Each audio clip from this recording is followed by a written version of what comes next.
இன்று தமிழகம் முழுவதும் பல்வேறு பகுதிகளை சேர்ந்த முக்கிய பிரமுகர்கள் என்று உங்களுக்கு அந்த பட்டியல் வந்திருக்கிறோம். எங்களுடைய தலைவரின் தலைமையை ஏற்று தமிழக வெற்றி கழகத்தில் என வருங்கால தமிழகத்தின் ஒரே எதிர்காலம் எங்களுடைய தலைவர் அண்ணன் தளபதி அவர்களை நம்பி 2026 ஒட்டுமொத்த தமிழக மக்களின் ஒரே எண்ணமாக எங்களுடைய தலைவர் தளபதி அவர்கள் முதல்வராக வர வேண்டும் என்ற ஒரே எண்ணத்தில் தமிழகம் முழுவதும் இருக்கிறது. அதை ஏற்றுக்கொண்டு இன்று பல்வேறு பகுதிகளை சேர்ந்த முக்கிய பிரமுகர்கள் இன்று கட்சியில் இணைந்தனர். அனைவரும் உடனடியாக கட்சியில் அந்தந்த பகுதிகளில் உள்ள மாவட்ட செயலாளருடன் கலந்து அங்கெங்கே வேலைகளை துவங்க உள்ளனர்.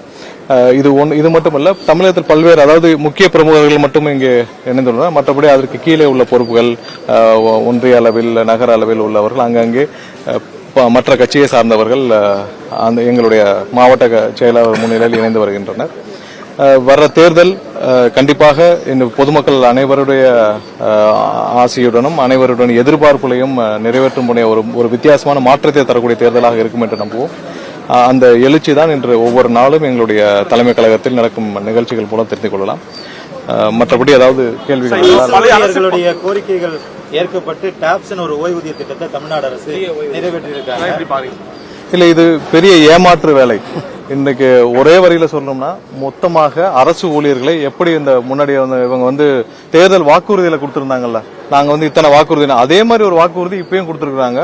இதுல ஒரு விஷயம் என்னன்னா, எந்த தேதி இல்லை, எப்ப இருந்து இவங்க இம்ப்ளிமெண்ட் பண்ண போறாங்க இல்ல.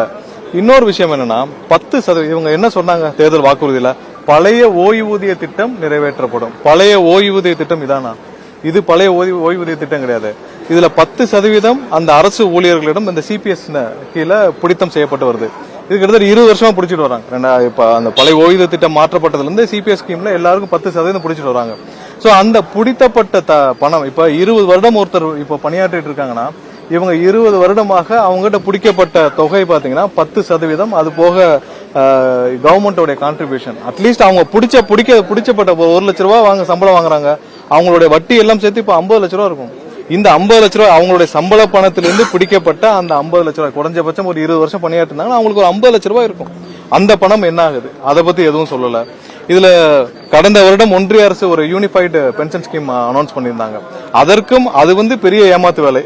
ஏன்னா அதுல பாத்தீங்கன்னா சூப்பர் அனிவேஷன் போட்டு நீங்க அதுல எம்ப்ளாயி கான்ட்ரிபியூஷன் 10%, அவங்களுடைய ஒன்றிய அரசு கான்ட்ரிபியூஷன் 18% போட்டு அதுல இருந்து வர்ற வட்டி எல்லாம் சேர்த்து 10 வருஷத்துக்கு மேல என்ன இருக்குதோ அதே போல ஃபேமிலி பென்ஷனா 60%. இதேதான் இவங்க வேற வழியில அனௌன்ஸ் பண்ணிருக்காங்க, அதை வேற மாதிரியாக சொல்லியிருக்கிறார்கள். ஆனா ஒரு விஷயம் என்னன்னா, இந்த கடந்த 4.5 வருடத்துல ஆயிரக்கணக்கான, எனக்கு தெரிஞ்ச ஒரு 30,000 பேருக்கு மேல ரிட்டையர்ட் ஆயிருக்காங்க. 20,000 பேருக்கு மேல பணியில் இருந்த போது மரணம் அடைஞ்சிருக்காங்க.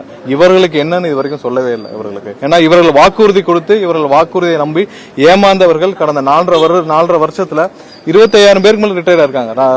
ஒரு கடந்த 4.5 வருஷத்துல ஒரு 25,000 பேராவது பணியில் இருக்கும் பொழுது மரணம் அடைஞ்சிருப்பார்கள். சோ அவர்களுக்கு என்ன சொல்ல வருகிறார்கள்? அடுத்ததாக எதற்காக இந்த 10% கான்ட்ரிபியூஷன்? ஏன்னா நீங்க ஓய்வூதியம்னு போட்டுட்டு 10% எம்ப்ளாயிட்டு இருந்தே பிடிச்சீங்கன்னா இதுக்கு மேல என்ன? இது பகல் கொள்ளை, நேரடியாக ஏமாற்றும் வேலை. இப்பயும் டேட் சொல்லல இவங்க. அடுத்து என்ன சொல்லுவாங்க, நாங்க 2027, 28 சொல்லி ஏதோ ஒரு தேதியை முடிச்சு போட்டுருவாங்க. இவர்கள் அதாவது இன்னைக்கு இருக்கிற சங்கங்கள் எல்லாமே ஒரு காம்ப்ரமைஸ் சங்கமா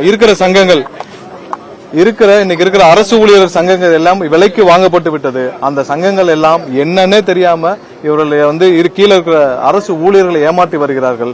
பழைய ஓய்வூதிய திட்டத்தை நிறைவேற்றேன்னு சொன்னவர்கள் ஏன் பழைய ஓய்வூதிய திட்டத்தை நிறைவேற்றாமல் இந்த 10% கான்ட்ரிபியூஷனை எம்ப்ளாயிஸ் பிடிக்கிறேன்னு சொல்றது? இப்ப கடந்த 20 வருடமா பிடிச்சிருக்காங்க. அதை என்ன பண்ண போறீங்க? அதை நீங்க கொடுத்துதானே ஆகணும். 20 வருடமாக நீங்கள் பிடித்த அந்த 10% கான்ட்ரிபியூஷன் என்ன பண்ண போறீங்க? இது வரைக்கும் எந்த தெளிவுகளும் எதுவுமே இல்லை, தேதியும் இல்லை.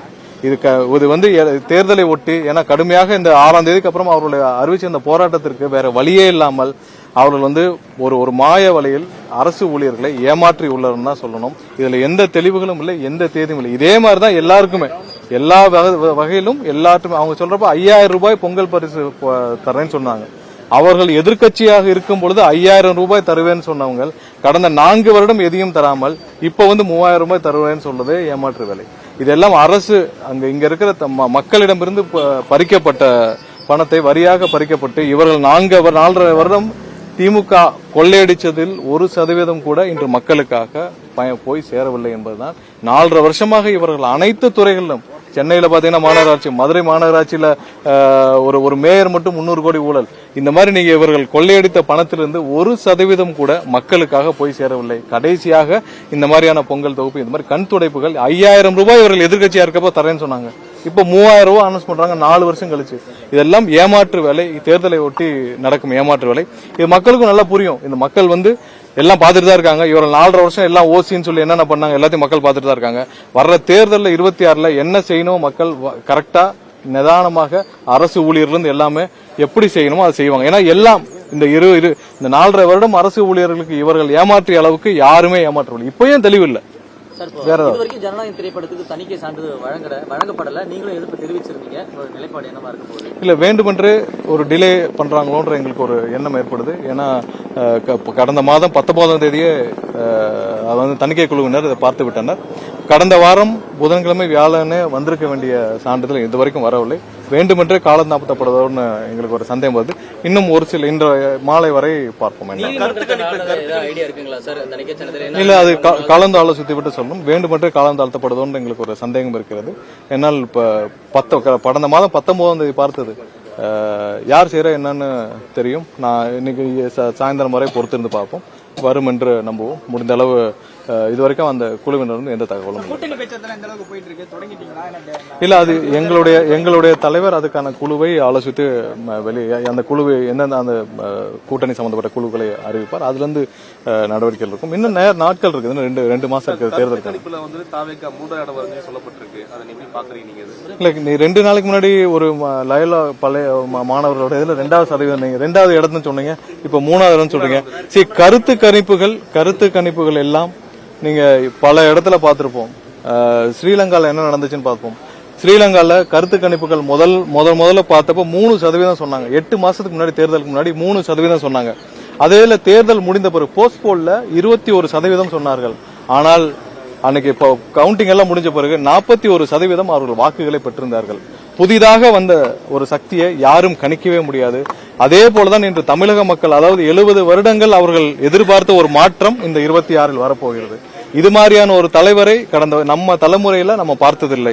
ஒரு நல்லவர், ஒரு மாற்றத்தை தர வேண்டும் என்று மக்கள் நம்பும் ஒரே தலைவர் எங்களுடைய தலைவர். இப்படி ஒரு தலைவர் இதுவரை தமிழகத்தில் நம்மளுடைய தலைமுறையில பார்த்ததில்லை. கண்டிப்பாக ஒட்டுமொத்த தமிழக மக்களின் ஆதரவோடு, இந்த கருத்து கணிப்புலாம் ஒண்ணுமே இல்ல, பெரும்பாலான மக்கள் ஆதரவோடு எங்களுடைய தலைவர் முதல்வராக ஆவார்.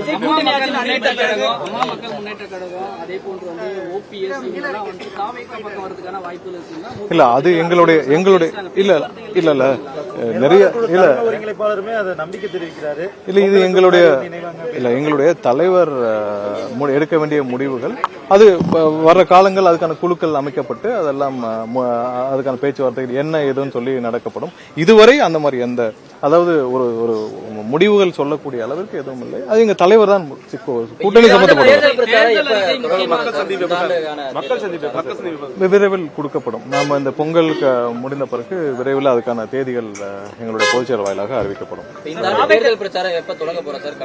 இல்ல, அதுக்கு முன்னாடி நம்மளுடைய தலைவருடைய மக்கள் சந்திப்புகள் இருக்கும். தேர்தல் பிரச்சாரம் தேதிகள் அறிவிச்ச பிறகுதானே அதோட பிரச்சார பயண திட்டம் அறிவித்தாங்க. ஏன்னா எத்தனை நாட்கள் இருக்குதோ தேர்தலுக்கு, அவங்களுடைய இதுல இருந்து அனௌன்ஸ்மெண்ட் இருந்து எத்தனை நாட்கள் இருக்குதோ அதுல இருந்து நம்ம தேர்தல் பயணங்கள் நம்ம முடிவு செய்ய வேண்டியிருக்கும். அதுல இருந்து பயணங்கள் முடிவு செய்யப்படும். நயினார் நாகேந்திரன் நேற்றைய தினம் பேசும்போது, பரப்புரையில இறுதி நாள் பேசும்போது, கரூர்ல 41 பேர் இறந்தது டைரக்டா திமுக சார்ஜ் பண்றாரு, அதாவது செந்தில் பாலாஜி அவர்களை சார்ஜ் பண்றாரு. ஆனா இது வரைக்கும் தாவேக்கு அந்த மாதிரி டைரக்ட் சார்ஜ் எதுவும் பண்ணல. நாங்க முதல்ல இருந்தே சொல்லியிருக்கோம். கரூர்ல ஒரு சதி திட்டம் இருக்குது. கரூர்ல நடந்தது ஒரு முற்றிலும் ஒரு சதி செயல். சோ திரு நயினார் அவர்கள் வெறும் வாயில பேசிட்டு இருக்கிறதா தான் அவங்க பிஜேபி 4.5 வருஷமா செஞ்சுட்டு இருக்காங்க.